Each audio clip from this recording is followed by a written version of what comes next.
And finally, you've got to be a psychologist. You've really got to understand how people are wired. Okay? You've got to appreciate yourself and other people that have to work with you. So this is what actually took us down the rabbit hole, as I say, and Aviri found its meaning. This is in March 2000. We discovered knowledge management, and we got all excited about it. And then we found it's a minefield, and it's been going for 10 years, and it really hasn't taken off, and oh my God, there are all these problems. And at the same time, we discovered this book called The Tipping Point. I just brought that. I brought a copy of it for you guys. But in The Tipping Point, Malcolm Gladwell starts talking about social phenomenon. And what, has anyone come across The Tipping Point in this room? 1, 2, okay, cool, yeah. So he was trying to figure out, he's a writer for The New Yorker, and he's trying to figure out what causes large-scale social phenomenon to happen, okay?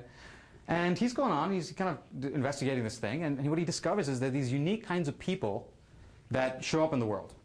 And he breaks them down into mavens, connectors, and evangelists. Mavens, connectors, and evangelists. What is this all about? Well, mavens are these unique kinds of people who basically see the world through a lens of knowledge. You know your maven friend, or you might be a maven yourself in one sense.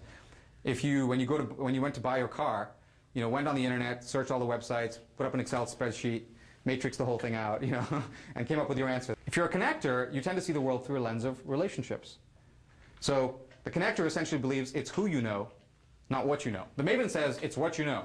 It's because of what I know that I succeed in the world. That's how I'm going to master this body of information. The connector says it's who I know and who I have a relationship with. So when Bob the connector is about to buy his car, he says, oh, I remember Jane just bought a car. Let me go talk to Jane and get the scoop. Maybe she can even come with me, and we'll go car shopping together. So connectors approach the world through a lens of relationship. And then evangelists are the third type, and they essentially look at the world through a lens of action. They kind of make things happen. So evangelists are always they're essentially combining what connectors do and mavens do to create actions in the world. The best example is going back to the Google example, and I'm frustrated because search engines don't work. And Bruce says, I use Google. He kind of looks up from his computer, I use Google, back to his computer, typing away. So a couple days pass by, and then I'm really, really frustrated. And I'm obviously agitated, so he looks up at me and he says, dude, what's going on? So I said, search engines, none of them work. I've typed in this term, and I keep having to go next 10, next 10. He says, dude, I told you a week ago, use Google. So I type in Google, I do my search, and oh my God, I found Nirvana, right? I found 42. And the difference between Bruce and me is that I now want to tell the world about Google. So I tend to see the world in terms of how to make things happen. Even doing this talk, something I'm very excited about doing because it's promoting ideas out in the world. And why do I love doing that? I don't know. I'm just wired that way. Bruce would never get up here and really want to do a talk. He'd just say, look, I'll write a book and you can read the book or whatever, right?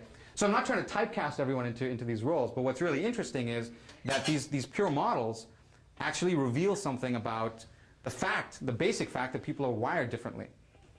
So what this got us thinking about was they said, where are the people in knowledge management, right? There's knowledge, and there's the managing of the knowledge, but where are the people? And you know what? Like 80% or 90% of what you really know is never going to be captured in a document. It just never is.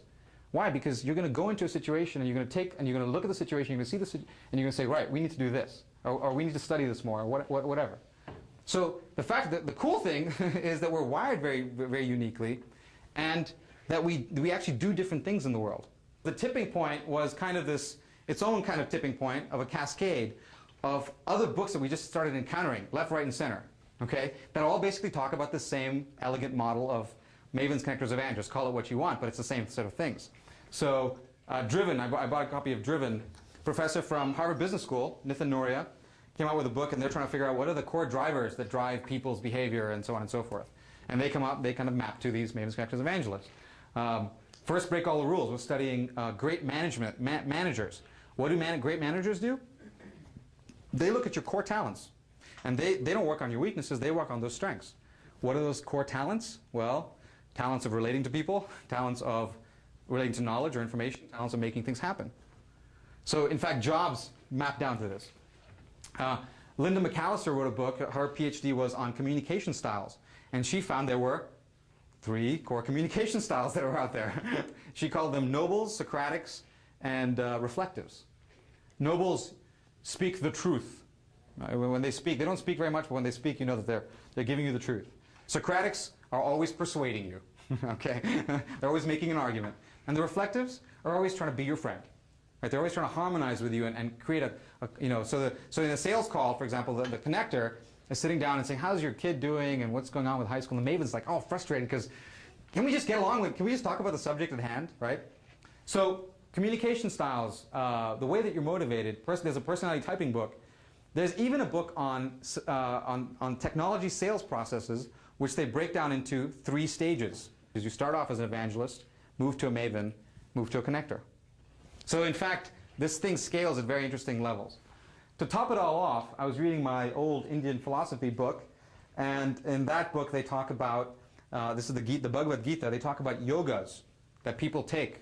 First is karma yoga, yoga of action. Bhakti yoga is the second way, yoga of love or emotion. And jnana yoga, yoga of mind or intellect. So I'm reading The Tipping Point, I'm reading my Gita, which is a 5,000-year-old book, and I'm going, okay, there's something interesting going on in here. It's kind of really fascinating because it tells you a lot of interesting things. You start to develop an actual underlying model for how people tend to be wired. Not that we're all Mavens all the time, or all connectors all the time, but it says that, okay, you've actually got to appreciate that Mavens and connectors are different from each other.